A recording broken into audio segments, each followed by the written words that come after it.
সকালে ঘুম থেকে ওঠার পর আপনার কি কোমরটা মনে হয় খুব টাইট লাগছে? আর ধরুন আপনি বাজার করতে গেলে সেখান থেকে ফেরার সময় মনে হচ্ছে না আর হাঁটতে পারছি না, কোমরটা একটুখানি যেন একটু বসলে ভালো হয়। বা ধরুন অনেকক্ষণ ধরে আপনি ডেস্কে কম্পিউটার বা ল্যাপটপে কাজ করছেন, উঠতে গেলেন কোমরটা যেন খচ করে লক হয়ে গেল। এই ধরনের সিম্পটম যদি বারবার আপনার সাথে ঘটে তাহলে আজকের এই ভিডিওটা আপনার জন্য।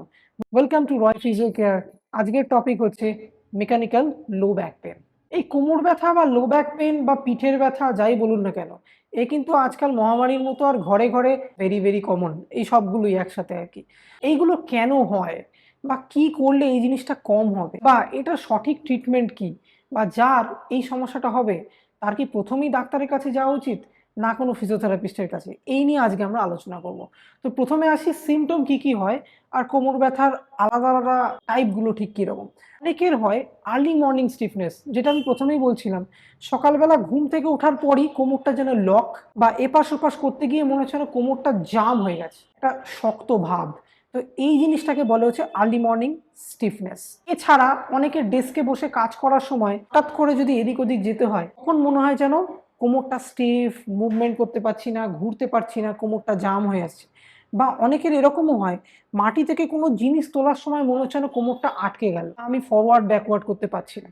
এই ধরনের প্রবলেম খুব কমন। সবগুলোকেই কিন্তু আমরা মেকানিক্যাল লো ব্যাক পেনের ক্যাটাগরির আন্ডারে ফেলতে পারি। তো এগুলো কেন হয়? এগুলো হওয়ার পেছনে কারণ হচ্ছে আপনার পশ্চার, আপনার প্রত্যেক দিনের অভ্যাস, আর এর জন্য দায়ী কিন্তু কেবলমাত্র আপনি নিজেই। আমাদের যে মেন স্পাইন, সার্ভাইকাল থেকে শুরু করে একদম কক্সিস অবধি, এর একটা ফিক্সড একটা নর্মাল স্ট্রাকচার আছে যেটাকে আমরা অ্যানাটমিক্যাল স্ট্রাকচার বলে থাকি। যখন সার্ভাইকালে আমাদের শিরদাঁড়াটা শুরু হয় তখন এর কার্ভটা থাকে সি, যেটাকে আমরা বলি লর্ডোসিস। আর আমরা যে ইংরেজি লেটার সি লিখি, এর সি এর কনভেক্স দিকটা আমাদের স্পাইনের ক্ষেত্রে কিন্তু সামনের দিকে থাকে আর কনকেভিটিটা পেছন দিকে থাকে। কিন্তু যখনই আপনি লাম্বারে আসবেন ব্যাপারটাও ঠিক একই রকম, সি এর কনভেক্স দিকটা সামনের দিকে আর কনকেভ দিকটা পেছন দিকে। আর পিঠের ক্ষেত্রে এই কনভেক্স দিকটা আবার পেছন দিকে থাকে, মানে এটাকে আমরা পিঠের ক্ষেত্রে বা থোরাসিক রিজিয়নের ক্ষেত্রে কাইফোসিস বলে থাকি। তো সার্ভাইকালে লর্ডোসিস, থোরাসিকে কাইফোসিস, লাম্বারের ক্ষেত্রে কিন্তু আবার লর্ডোসিস। কিন্তু ঘটনা হচ্ছে আমাদের যে মাসেলগুলো, যে কোর মেন মাসেলগুলো আমাদের শিরদাঁড়াটাকে সোজা করে ধরে রাখতে সাহায্য করে, সেই মাসেলগুলো যখন উইক হয়ে যায় বা সেই মাসেলগুলো যখন প্রপার পুষ্টি পায় না, নিউট্রিশন পায় না, জল পায় না, বা রেস্ট পায় না, বা স্ট্রেংথ গেইন করে না, বা আস্তে আস্তে ধীরে ধীরে ডিজেনারেশনের দিকে যায়, তখন আমাদের এই শিরদাঁড়ার স্ট্রাকচারও কিন্তু আস্তে আস্তে আস্তে আস্তে ডিজেনারেশনের দিকে চলে যেতে পারে। আমরা বলি স্পন্ডাইলোসিস। কিন্তু স্পন্ডাইলোসিস কিন্তু সবার আগে আসে না, সবার আগে আসে হচ্ছে মেকানিক্যাল লো ব্যাক পেন। তার সিমটম কি, যেগুলো আমরা একটু আগে ডিসকাস করলাম। এবারে এই সমস্যাগুলো হলে আপনি কি করবেন, বা এই সমস্যাটা যদি হয়ও এই সমস্যাটা কত দূর অবধি এগোতে পারে, চলুন এই বিষয়টা জেনে নিই। ফার্স্ট, আপনার সিমটম শুরু হবে নয় আর্লি মর্নিং স্টিফনেস বা বেড থেকে ওঠার সময় সমস্যা, বা কোনো সময় আপনি ডাক্তারকে বলবেন যখন আমি শুধু একটু ঝুঁকি তখন কোমরটা ব্যথা হয়, এমনি সময় আমি কাজ করছি আমি ফিট। এইটা হচ্ছে শুধু শুরু, এরপর জিনিসটা আস্তে আস্তে বাড়বে, আস্তে আস্তে বাড়বে। ইভেন এই প্রবলেমটা থেকে কিন্তু আমাদের সায়াটিকা বা রেডিকুলোপ্যাথি হতে পারে, যেটা সিমটম হচ্ছে কোমর থেকে ঝিনঝিন করে ব্যথা নিচে পায়ের দিকে, পায়ের পাতা অবধি চলে যেতে পারে। তো এই সিমটমগুলোর জন্য কিন্তু লাস্টের দিকে ইভেন সার্জারি পর্যন্ত করতে হতে পারে। তো যদি আপনার simple mechanical low back pain হয় সেই ক্ষেত্রে আপনার ফার্স্টে কি করণীয় আর কোন কোন ম্যানেজমেন্ট আমাদের হাতের মুঠোয় আছে। সত্যি কথা বলতে প্রত্যেকটা ভিডিওর মতো এই ভিডিওতেও আমি বলছি, অর্থোপেডিক প্রবলেমের 90 থেকে 95% প্রবলেম, মেজরিটি অফ প্রবলেম, যেগুলোর ক্ষেত্রে সার্জারি ইন্ডিকেটেড নয়। মানে ধরুন একটা আপনার হাড় আর একটা জায়গা থেকে পুরো আলাদা হয়ে গেছে, বা কোনো একটা হাড় ভেঙে গেছে, এই ধরনের ম্যাসিভ কিছু চেঞ্জেস না হলে case can be treated with only physiotherapy. আপনার কোনো মেডিসিন কোনো কাজ করবে না। কেন? মেডিসিন আপনার পেনটাকে কমাবে, আপনার অ্যাকচুয়াল সমস্যাটাকে ঠিক করবে না। মেডিসিন আপনার ব্যথাটাকে ভুলিয়ে রাখতে সাহায্য করবে, কিন্তু স্পেসিফিক সেই মাসেলের স্ট্রেংথটাকে বাড়াতে সাহায্য করবে না। ফার্স্ট হচ্ছে ফিজিওথেরাপি। ফিজিওথেরাপিতে আমরা কি করি, পেন ম্যানেজমেন্ট একটা বড় পার্ট, যে আমরা ব্যথাটাকে কি করে কমাবো। ব্যথা কমানোর জন্য আমরা বিভিন্ন রকম ইলেকট্রোথেরাপিউটিক মডালিটিস আছে আমাদের হাতে। যেমন খুব কমন হচ্ছে ইন্টারফেরেন্সিয়াল থেরাপি, শর্ট ওয়েভ ডায়াথার্মি বলে একটা ইকুইপমেন্ট বা মডালিটি ইউজ করে থাকি, যেটা একটা ডিপ হিট প্রডিউসিং মডালিটি, যেটা আপনার ডিপ মাসেলে, কোর মাসেল অব্দি হিটটা যায় আর আপনার মাসেলকে প্রপার ওয়ার্ক করতে সাহায্য করে। সুপারফিশিয়াল মাসেল বা লেয়ারের ক্ষেত্রে আমরা কিন্তু অনেক সময় আইআরআর ইউজ করে থাকি, যেটাকে আমরা বলেছি ইনফ্রারেড রেডিয়েশন। এছাড়াও আমাদের কিছু অ্যাডভান্স মডালিটি আমাদের কাছে আছে, যেমন রিসেন্টলি আমরা কিন্তু কাপিং ইউজ করি, যেটাকে বলে ডায়নামিক কাপিং। এক্ষেত্রে একটা ডিকম্প্রেশন এফেক্ট তৈরি হয় মাসেল বা ফেসিয়ার মাঝখানে, যে অ্যাডেশনগুলো তৈরি হয়, যে কারণে মাসেল প্রপার কন্ট্রাকশন রিল্যাক্সেশন বা একটা মাসেল আর একটা মাসেলের রেসপেক্টে যে স্লাইডিং হয় সেইগুলো যদি প্রপার না হয়, সেই ক্ষেত্রে কিন্তু ডাইনামিক কাপিং দারুণ কাজ করে।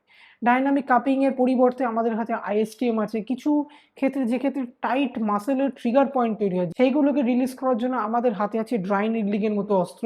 যে ড্রাই নিডল আমরা ঢুকিয়ে দিই ঠিক মায়োফেশিয়াল ট্রিগার পয়েন্টে। ট্রিগার পয়েন্ট হচ্ছে একটা হাইপার ইরিটেবল স্পট, যে জায়গা থেকে আপনার পেনটা রেডিয়েট করে, পেনটা অন্য অনেক জায়গায় ছড়িয়ে যায়। তো এরকম আরও অনেক টেকনিক আছে যেগুলো পেন কমানোর ক্ষেত্রে ইউজ হয় ইনস্টেড অফ পেন কিলার্স। কিন্তু পেন কিলার আর এগুলোর মধ্যে একটা পার্থক্য আছে।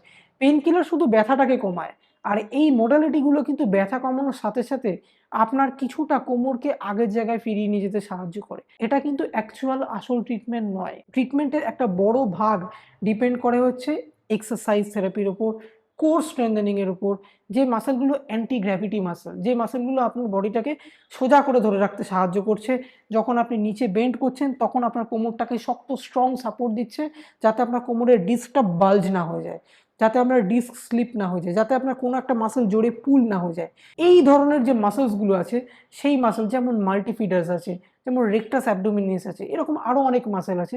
সেই মাসেলগুলো প্রপার স্ট্রেংথেনিং, যাতে পুরোপুরি জোর সেই মাসেলগুলো বজায় রাখতে পারে through out the day. Lifestyle modification, নতুন নতুন ব্যথা চালু হওয়ার পর যেন আমরা খুব বেশি নিচে না ঝুঁকি।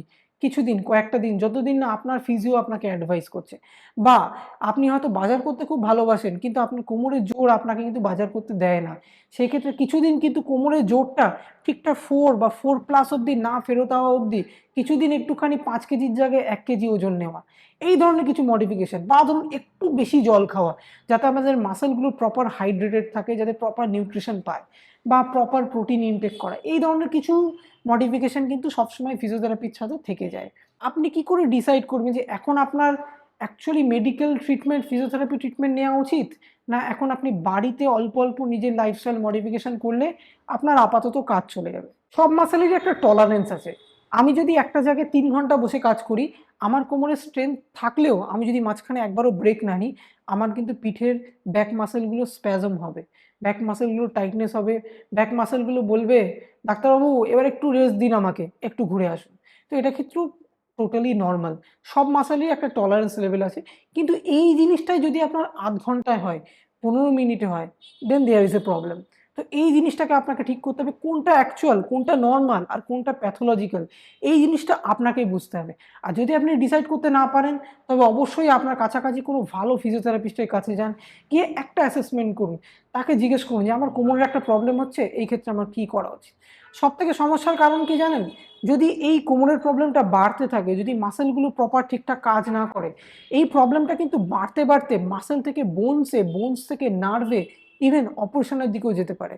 যদি মাসেল ঠিকঠাক কাজ না করে, আমি যে কিছুক্ষণ আগে বলছিলাম যে লাম্বার স্পাইন লর্ডোসিস থাকে, মানে কনভেক্স কার্ভটা সামনের দিকে থাকে, সেই ক্ষেত্রে ধীরে ধীরে কিন্তু এই কার্ভটা আস্তে আস্তে আই কার্ভের দিকে যেতে পারে। তো এই চেঞ্জেসগুলো কিন্তু খুব কমন, ভেরি ভেরি কমন। তো আমি বলবো এই প্রবলেমগুলো যাদের হবে, তো আর্লিয়েস্ট পসিবল আপনারা কিন্তু একটা ফিজিওর কাছে যান, গিয়ে কনসাল্ট করুন, আর জানার চেষ্টা করুন যে কী কারণে আপনার এই প্রবলেমটা হচ্ছে। আর দরকার হলে একটা এক্স-রে, একটা স্পাইনের অ্যালাইনমেন্টটাকে চেক করে নেওয়া, যে আপনার হাড়ের পজিশনটা কী আছে, কোনো ম্যাল অ্যালাইনমেন্ট হয়ে রয়েছে কিনা। সেই অনুযায়ী আমরা আমাদের অ্যাসেসমেন্ট করবো, ঠিকভাবে প্ল্যান করবো। যে আপনার যদি এ সত্ত্বেও কোনো ডাউট থাকে বা কোনো কিছু জানার থাকে, আমাদের অবশ্যই জানাবেন। তো আমাদের আরও ভিডিও আসবে। তো thank you so much for watching. See in the next video. Thank you.